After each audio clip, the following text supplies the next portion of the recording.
Você está ouvindo Fala Gringo. Você pode acompanhar esse episódio com a transcrição completa. Acesse falagringopodcast.com e saiba mais.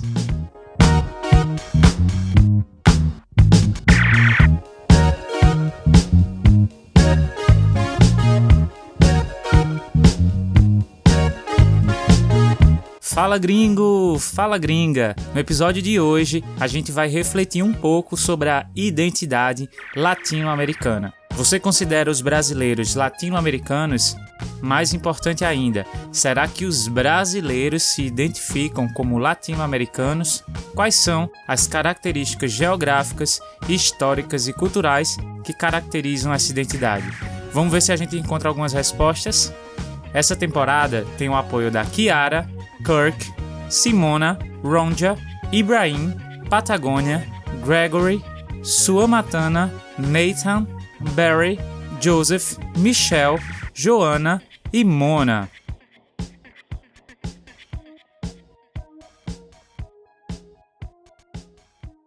Quem me segue lá no Instagram, @falagringo, pode ter visto um post em março desse ano em que eu compartilhei algumas fotos de uma visita que fiz ao Memorial da América Latina, em São Paulo. Eu já tinha lido algumas coisas sobre o espaço e achei a proposta interessante. Um lugar para celebrar e valorizar a cultura e identidade latino-americana. O que eu não imaginava é que eu sairia de lá com tanta curiosidade sobre a cultura e costumes desses países. E mais que isso, uma vontade enorme de fazer a mochila e já sair viajando pelo continente. O Memorial da América Latina foi projetado pelo famosíssimo arquiteto brasileiro Oscar Niemeyer e a sua concepção cultural é do antropólogo Darcy Ribeiro, que tem uma obra super interessante, inclusive o livro O Povo Brasileiro, a Formação e o Sentido do Brasil. Esse livro foi a minha inspiração para o episódio O que é ser brasileiro, que é um dos episódios que se conectam com esse episódio de hoje sobre a identidade latino-americana e é também um dos meus episódios favoritos aqui do Fala Gringo. Eu recomendo que você ouça, principalmente se conheceu o Fala Gringo recentemente, tá bom?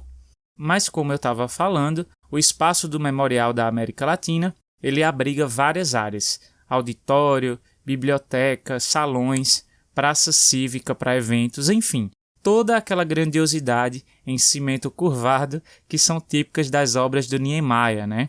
Quem conhece sabe, inclusive eu quero fazer um episódio sobre o Niemeyer mais à frente. Mas o que me tocou mesmo foi o Saguão da Criatividade, que é um espaço lá no Memorial que reúne mais de 4.000 peças de arte popular de alguns países da América Latina. Lá eu pude ver ao vivo e a cores, muitas cores aliás, os impressionantes trajes da Chola Panceña e Morenada Boliviana, dos Diabos Dançantes de Iaré, na Venezuela, do Inti Raymi peruano, enfim, tantas coisas lindas que eu não daria nem conta de descrever. Mas talvez a experiência mais marcante ali tenha sido caminhar sobre uma maquete subterrânea de 48 metros quadrados, que traz representações das cidades, monumentos, fauna, flora e manifestações culturais dos países da região. Foi naquele momento ali, caminhando como um cidadão gigante pelas miniaturas do que há de mais genuíno e especial em cada país, que eu me dei conta do quanto é limitado o meu conhecimento do continente em que vivo, especialmente desses países ditos como latino-americanos. Isso dá um episódio para o Fala Gringo, pensei, como sempre, né? E pensei também se essa falta de conhecimento sobre o assunto seria mais uma das inúmeras falhas da minha educação, ou se era algo simplesmente cultural mesmo. Afinal, com exceção de um par de músicas brasileiras que exaltam a identidade latino-americana, não se vê muito o assunto sendo debatido por aqui sobre essa identidade latino-americana. A gente fala muito do que é ser brasileiro, de como o brasileiro é, como o brasileiro vive, de comparar o comportamento do brasileiro com europeus, com norte-americanos, com asiáticos, mas dificilmente estamos falando de nós como latinos, como latino-americanos. E aí eu fiquei com uma pulga atrás na orelha, né? Fiquei com uma dúvida e fui fazer algumas pesquisas. Achei uma pesquisa de 2015, publicada pela BBC News Brasil, que apontou que naquele momento apenas 4% dos brasileiros se identificavam como latino-americanos, ante a uma média de 43% em outros 6 países latinos: Argentina, Chile, Colômbia, Equador, México e Peru. Ante quer dizer frente a, diante de. É usado para expressar uma relação entre uma coisa e outra. Uma média de 4% no Brasil, ante a 43% de outros países latinos. Então, em comparação, né? Então, voltando aqui ao ponto. Em uma das questões, os entrevistados também deveriam apontar os gentílicos e expressões com os quais mais se identificavam. E a nossa principal resposta na pesquisa foi brasileiro, citada por 79% das pessoas, seguida por cidadão do mundo, 13%, latino-americano, 4%, e sul-americano, 1%. O Brasil foi o único entre os 7 países da pesquisa em que o adjetivo pátrio brasileiro ficou entre as 3 principais opções dos entrevistados. O estudo também trouxe a seguinte questão aos participantes: em qual região do mundo o seu país deve prestar mais atenção? Na mesma linha do item sobre identidade, o Brasil foi o único da pesquisa a não priorizar a América Latina. Na opinião dos entrevistados, o foco da política externa deve ser a África, respondido por 24% das pessoas, depois América Latina, 16%, seguida de perto por Europa, 13%, e América do Norte, 9,5%. Mas por que tanta disparidade, hein? Quer dizer, por que tanta diferença? Por que não há uma identificação do brasileiro como latino-americano, nem por si mesmo? Será que o Brasil se acha o umbigo da América Latina? No próximo bloco, a gente vai ver alguns pontos que ajudam ou pelo menos tentam explicar isso, já que é uma questão bem mais complexa.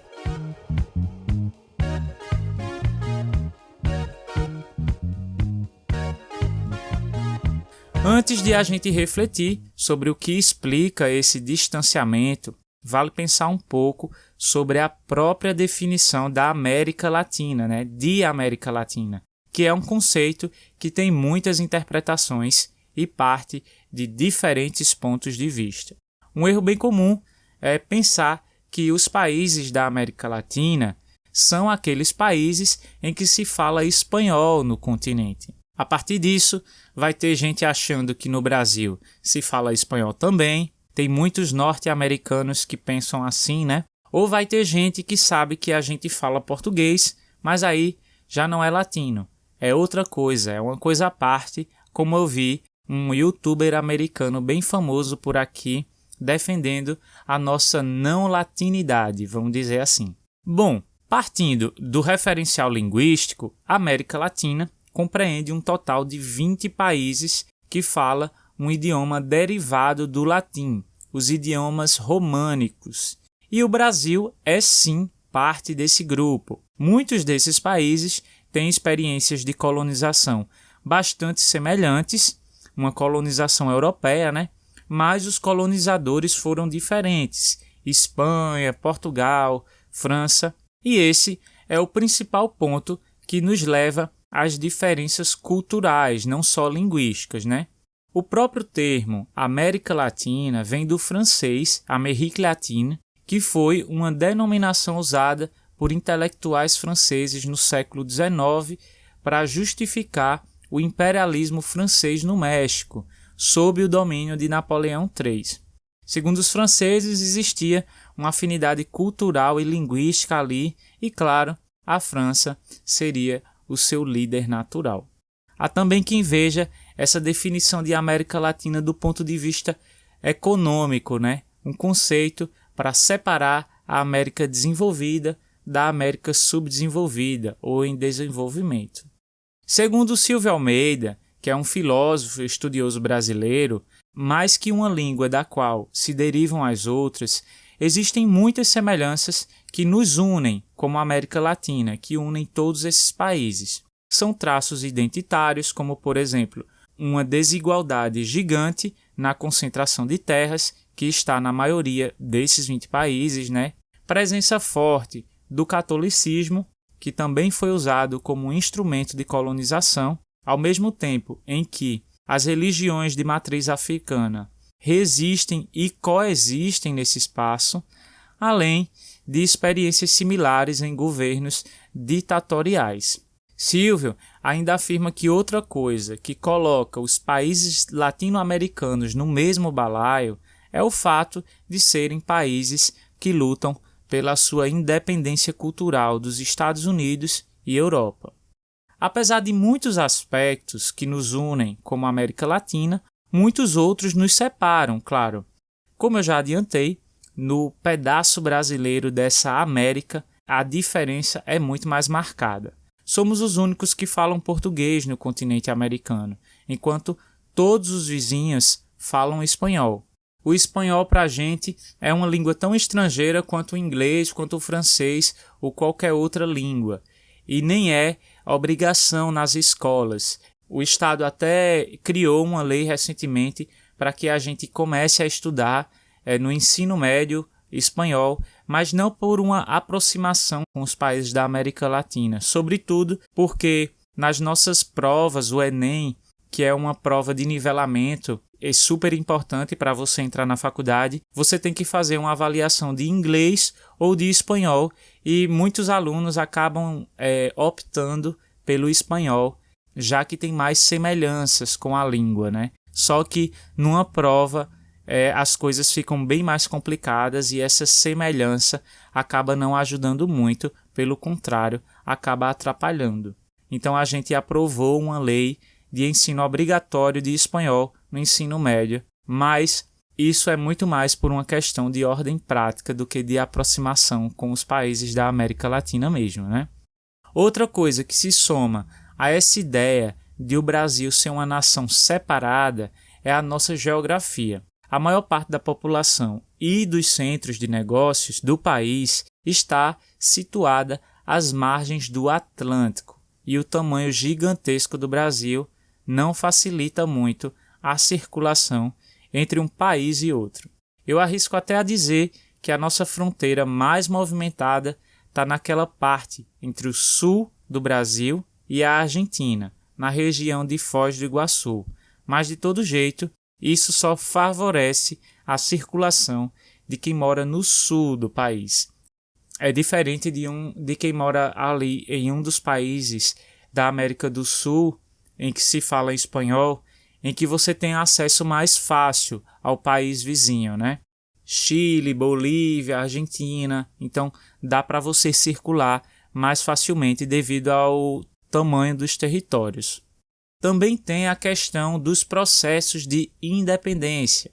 Na América Espanhola, quer dizer, essa parte da América onde houve a colonização espanhola, houve guerras contra a coroa e o reforço de uma identidade cultural única. Depois é que os países começaram a se dividir.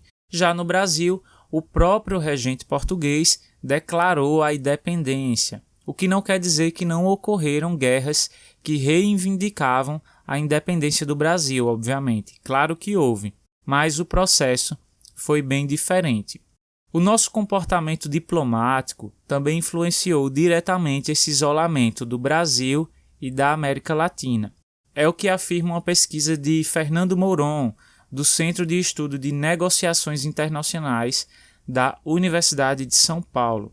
Ele diz que até a Guerra Fria, diplomatas brasileiros acreditavam que a melhor estratégia para melhorar a inserção internacional do Brasil frente aos outros países do mundo, né, era manter uma distância de questões regionais. Então, até 1980, a América Latina, para as elites brasileiras, para a política brasileira e a população em geral, era só uma grande porção de terra ao redor do Brasil. Bom, gente, agora uma coisa é a caixinha que a gente se coloca e outra coisa é a caixinha que colocam a gente, né? Na prática, o fato de estarmos entre os países do bloco latino-americano não parece engajar e emocionar muito o povo brasileiro. Como mostrou a pesquisa, os brasileiros se identificam mais como brasileiros mesmo. Falar de questões identitárias é sempre difícil porque o assunto é sensível, é complexo e, como o nome já sugere, é uma questão de identidade, de você se identificar com algo ou não. A partir do momento que eu comecei a ler mais sobre a América Latina, sobre os processos de colonização, conhecer um pouco da nossa história, a história do continente, e entender também essas questões sociais que são comuns a esse bloco de países, eu passei a me identificar como latino-americano sim, eu, Lene. Além de brasileiro, claro, né? Porque são duas identidades que podem conviver juntas harmoniosamente. Eu amo o fato de que, apesar dos países terem tantas particularidades, também compartilham tantas outras coisas, desde o seu estilo de vida festivo e hospitalidade calorosa, sua arte, folclore, dança, festas que tomam as ruas, que se vestem de cores fortes, das motivações diversas que fazem essas pessoas transmitirem uma tradição para as novas gerações como uma herança de valor incalculável. Então eu gosto muito disso, de todo esse conjunto que nos une como latino-americanos, sim. Agora, para ser sincero, o que me faz sentir mais latino-americano mesmo não está ligado ao idioma, nem às questões políticas, histórias e sociais. É sobre as pessoas. É sempre sobre pessoas, né? Eu gosto muito de conhecer pessoas de diferentes nacionalidades, de fazer trocas culturais, e quando por acaso eu encontro latino-americanos, tem sempre uma sintonia que é inexplicável. Não precisa de muito esforço para a gente iniciar e manter uma conversa. Tudo flui muito bem. Claro que não é 100% das vezes, mas na maioria das vezes é assim. É como se eu estivesse falando com alguém que eu já conhecia há muito tempo. Aquela barreira das diferenças culturais, do humor, tudo isso se ameniza um pouco, quer dizer, fica mais suave. Eu já conversei com alguns outros brasileiros sobre isso, algumas pessoas me falaram de uma experiência parecida. E eu não tenho uma explicação para isso. Aqui no Brasil, tem uma expressão que a gente diz me identifiquei com você, para falar quando você tem alguma simpatia, reconhece naquela pessoa características que você gosta numa pessoa. Então é isso, eu me identifico muito com latino-americanos e latino-americanas. E o que a gente sente é o que a gente sente, né? Nem tudo precisa teorizar. Jurei mentiras e sigo sozinha. Assumo os pecados.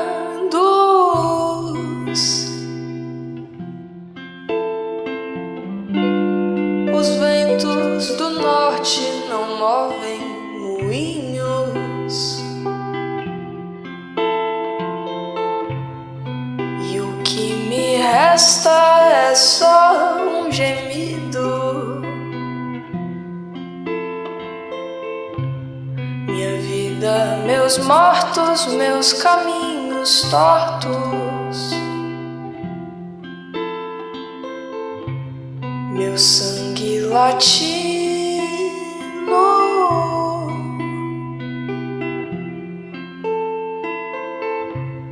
Minha alma cativa.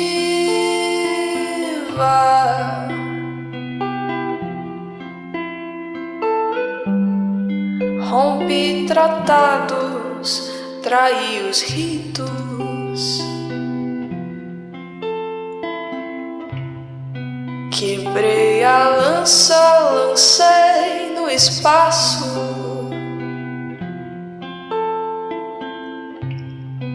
Um grito, um desabafo.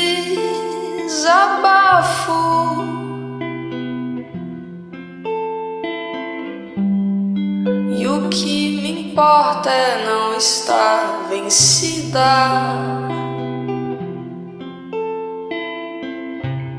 Minha vida, meus mortos, meus caminhos tortos, meu sangue latino,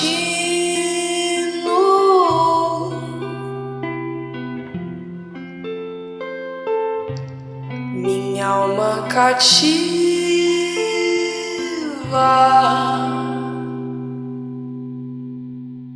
A música que você acabou de ouvir é uma versão da cantora Marina Flores para Sangue Latino, uma composição de João Ricardo e Paulinho Mendonça. Vou colocar ela na playlist do Fala Gringo e algumas outras canções em que a gente fala dessa identidade latino-americana. O Belchior, que é um cantor que eu adoro, falecido já, mas é um cantor muito bom, um poeta, na verdade, e que escreveu lindas canções sobre latinidade, sobre o que é ser brasileiro. Também vai lá na playlist Rádio Fala Gringo no Spotify. Vamos agora ver as expressões usadas no episódio de hoje? Colocar no mesmo balaio. Um balaio é um cesto feito de forma artesanal, com palha. Pode ser usado para colocar roupas, produtos em feiras. É muito comum em feiras populares, um balaio de frutas. Logo, a expressão colocar no mesmo balaio significa agrupar coisas que fazem sentido de estarem juntas, sejam coisas físicas ou não. Por isso, eu falei em colocar o Brasil no mesmo balaio da América Latina, entendeu? Porque esses países falam línguas neolatinas, então estão no mesmo continente, têm histórias de colonização bastante semelhantes. Dá para colocar tudo no mesmo balaio. Essa expressão me lembra uma outra que é muito comum, que é farinha do mesmo saco. Farinha do mesmo saco é usado para dizer que duas pessoas são absolutamente iguais, a mesma coisa. Agora cuidado, porque tem uma conotação bem negativa. A gente ouve bastante essa expressão, principalmente quando alguém está falando de política. Uma forma de dizer que, apesar das aparências e dos discursos diferentes, no fim, os políticos são tudo farinha do mesmo saco. É uma forma até pessimista de pensar a figura do político, mas, salvo algumas exceções, aqui no Brasil se aplica bastante mesmo. Também usei a expressão o umbigo de alguma coisa. Normalmente se utiliza o umbigo do mundo, mas pode se adaptar à expressão conforme outros referenciais. O umbigo é essa cicatriz que a gente tem no meio da barriga, no centro da barriga, por onde nos alimentamos quando somos um feto na barriga da mãe, né? Por estar posicionado no meio da barriga, é como se fosse o centro do nosso corpo. Logo, ser o umbigo do mundo ou ser o umbigo de alguma coisa significa ser a coisa mais importante, de maior destaque, ser o centro das atenções. Quando a gente fala que um país se acha o umbigo do mundo ou que o Brasil se acha o umbigo da América Latina, quer dizer que o Brasil se vê como o ponto mais importante daquele conjunto todo.